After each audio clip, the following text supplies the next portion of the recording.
What's going on, guys? Welcome back to the channel. So today I'm going to do a bit of a simpler one. I'm going to just take you guys through a bit of a rundown on future build plans for the Supra, things that I've got going on in my mind, and I've kind of got in the works for how I want to finish the build. Well, finish the build. You know what it's like when you're modifying cars. When you think you finish, you're about halfway done. So yeah, I'll take you through a rundown and see what you guys think.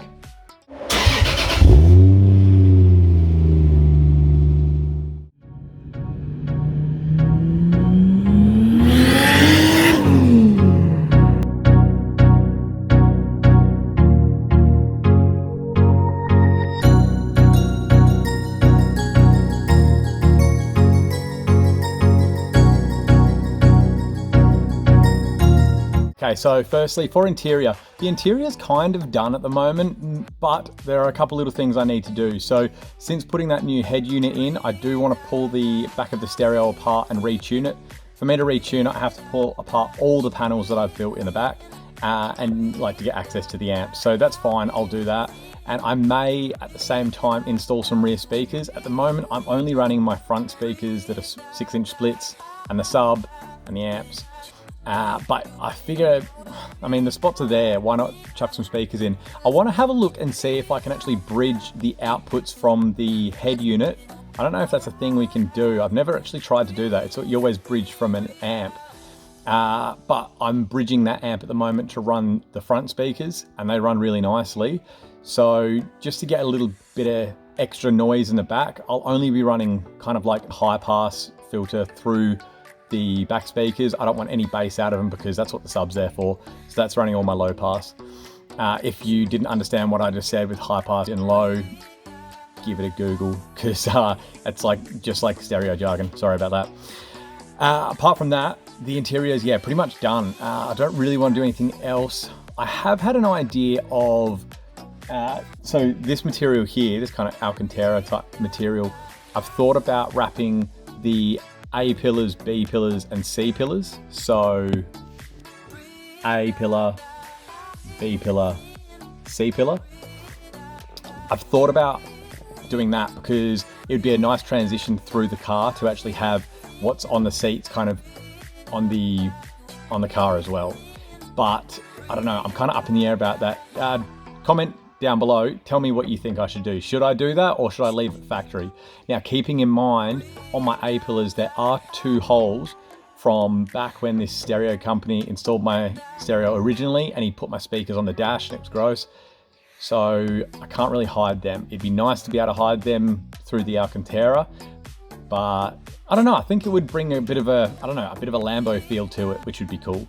Bit of luxury into the sports car. But we'll see. You let me know what you think. I'll just jump into the engine bay and we'll have a chat about that. Okay, as for the engine bay, now things that you're not gonna see, I do want to, at some point, pretty soon actually, probably, get new injectors, new fuel rail. I'm told I need a fuel pressure reg, and in the back, I'm gonna need a new fuel pump, because at the moment, we're only running about 334 rear wheel horsepower, running 10 pounds of boost. It's nothing crazy, but I do want to kind of increase that. I do want to increase that quite a bit. I'm told with that increase, with the turbo I've got and all the other things that I've done, I should be able to break 500 horsepower at the rear wheels. And if I can do that, I'm done. There's no more power I want out of this. I don't want to go to 800 or 1,000 or anything like that. That's kind of where the figure I want to aim for. I used to have a power figure aim of anything over 400 rear wheel horsepower.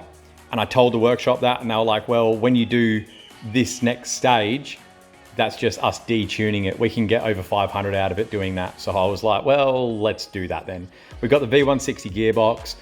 This is the GTE motor, so it's a great bottom end. It's also a rebuilt bottom end with race bearings and upgraded rings. So 500 at the rears is gonna be a walk in the park for this thing every single day.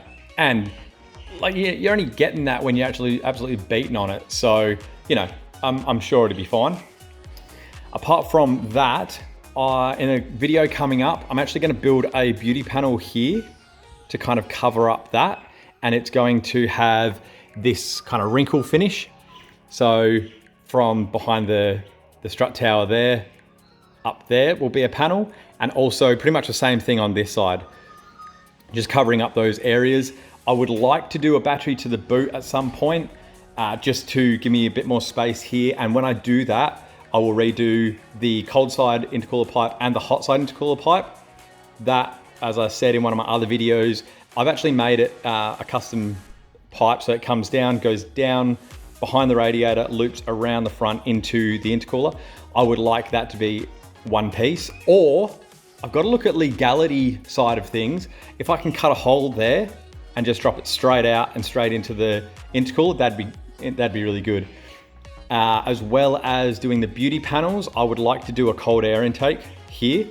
And I've actually got the aluminium sheet up there for, well, so far it's for that and that, but I think I can get those out of one sheet, and I may be able to do another one out of this sheet. Another one out of a sheet for this. So that's pretty much it for power increases. Once I get past that 500 at the rears, that's a lot of power, especially with the gearbox and diff combination I've got. It's like a go-kart, so with that kind of power, it's gonna be crazy. All right, let's go to the exterior of the car for you. Okay, so for exterior, the things that I would like to do, or am going to actually, are the rear rims and the front rims need to be pulled apart because they're 3-piece rims and rebuilt. The rear barrels will be going on the front rims conveniently, which will remove the spaces from the front, and I'll get an extra, I think it's 35 mil of dish on the front rims. And then the rear rims, I need to buy 2 outer barrels to rebuild them, and they'll get an extra 20 mil of dish if my memory serves me right. So that'll be the rims done. At the same time, I'm gonna get the spokes repainted. That kind of, oh, this is actually convenient. That kind of factory silver look on the middle, because that will match something else that I'll tell you in a moment. So that's it for the wheels. For the actual car, as you know, I need to get my spoiler painted because we just did that in a previous video. I'm still trying to get in contact with the mobile panel beaters that will come out and do that, but I do need that to be done at the same time as the new car rocks up. So I'll tell you about that in a sec. So of course, we've got to get this silver and then the black in the middle blade.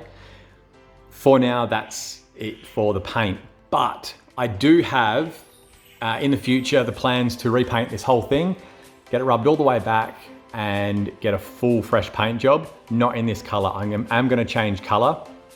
In turn, I'm going to have to change my caliper color because that's not going to match, but the silver middle of the rims will match, so that'll be good. I do have a brand new front bumper, exactly the same model as that. I've got new side skirts, which are matching ones of the front bumper, and I've got matching rear pods, which, yeah, it's the same as the whole kit. So it's a Dolak kit, I think I'm saying that correctly. They all match. And then what I'm gonna do, the kind of paint theme, you see how this little lip here is actually black? So from afar, it looks like the kit's a lot more discreet, but when you actually come up, it's got that extra kick out. That'll be black. It matches all the way through onto the side skirt. The new side skirts have that little kind of lip, extra lip as well, and so do the rear spats, if you want to call them that.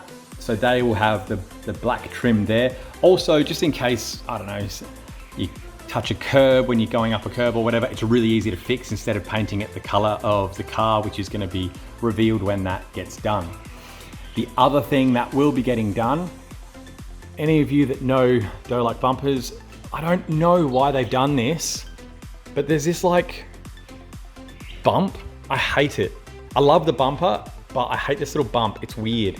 It's like you sat on it and when it was like curing, and I thought, oh, maybe it's just my bumper that's cooked. No, they're all like that. So I'm going to be taking, when I get it all done, I'll take it to the shop and I'll get them to fix that. I want them to match the line of the bonnet, so it just comes all the way down. So this will have to be sanded back. To be honest, I think what they're going to have to do is actually cut this whole section out and put a new piece of fiberglass in and build it all up. What I will actually do is get them to do this bumper as well. So I've got a spare bumper just in case anything happens, you know, like driving along and you hit a rock or something falls off a ute, whatever. So I've got a spare so that I've always got it able to drive. And why throw this bumper out? It's a good bumper. Apart from that, that is plans for the exterior. The other thing I'll do, I want to pull these apart. Now, I'd say either pull these apart or get a new set and pull them apart. I'm not sure. Couple of I think it's 1 or 2 of the clips on these are broken. I would like a set with all good quality clips, even if the lenses are a little bit, how you going? It's fine. I'm gonna pull them apart, sand back all this housing and paint that satin black. And then I'm gonna put the angel eyes in because I really like that look. I think it looks real tidy. And then obviously polish these up, put them all back together and reinstall them. So that will be an effort. I've heard that it's a real pain to put these back together, but I'll have to put a bit of effort into that. I mean, I've built these from scratch, so I'm sure I can pull them apart and put them back together. And then that'll be done for the exterior side of things. So we'll be aiming, I don't know a time frame at all because this stuff's expensive, takes time, and I'm gonna be doing the other build at the same time. So the other build actually finally landed from Japan. It landed 2 days ago from Japan to the port here in Melbourne. Yeah, there was some issue with shipping, just got delayed by a month, which is fine, things happen, but it's finally here. Now we are just waiting for the quarantine to pass that they have to go through, and then I'll go and inspect it, and we'll do a roadworthy, and we'll do the compliance, all that sort of stuff. Well, it's being done for us, but we do have to wait for that. And then you guys will finally be able to see it. So they are the current plans for the build. Once that's all done, it's essentially finished in my eyes. Paint, 500 real horsepower, rim specs, all perfect. I may do some other things like go over and do a full bushing kit on the car, things like that. Just some things to make it a little bit more perfect, really. But if you've got any ideas that you think would be cool for the car, chuck it in the comment section because I'm always happy to hear ideas from people. Something I may have not thought of and they go, oh wow, that's a really good idea, let's do that. But that's it for today's video. Please like and subscribe. There's only about 10% of you that are watching these videos that are actually subscribed. It would really help me out if you could just click that button and get the channel going somewhere. I've got a few goals that I'm trying to hit with this channel. One is 1,000 subscribers, that's my first one. I want to hit 4,000 hours of watched content because that's like a milestone with YouTube. It's your first kind of milestone. And also, if you can go and follow my Instagrams, both of them, they're in the description. I want to try and hit 10,000 followers on those because then I can give you guys a swipe up. So whenever a new video comes up, we can just do a little swipe up thing, but you need 10,000 followers to do that, which is crazy because that's a lot of followers. But any help would be great. Share it. Like it, subscribe. You don't have to put notifications on, but if you want to, that'd be even better. But yeah, I guess after saying all that, I will see you guys in the next one. See you guys.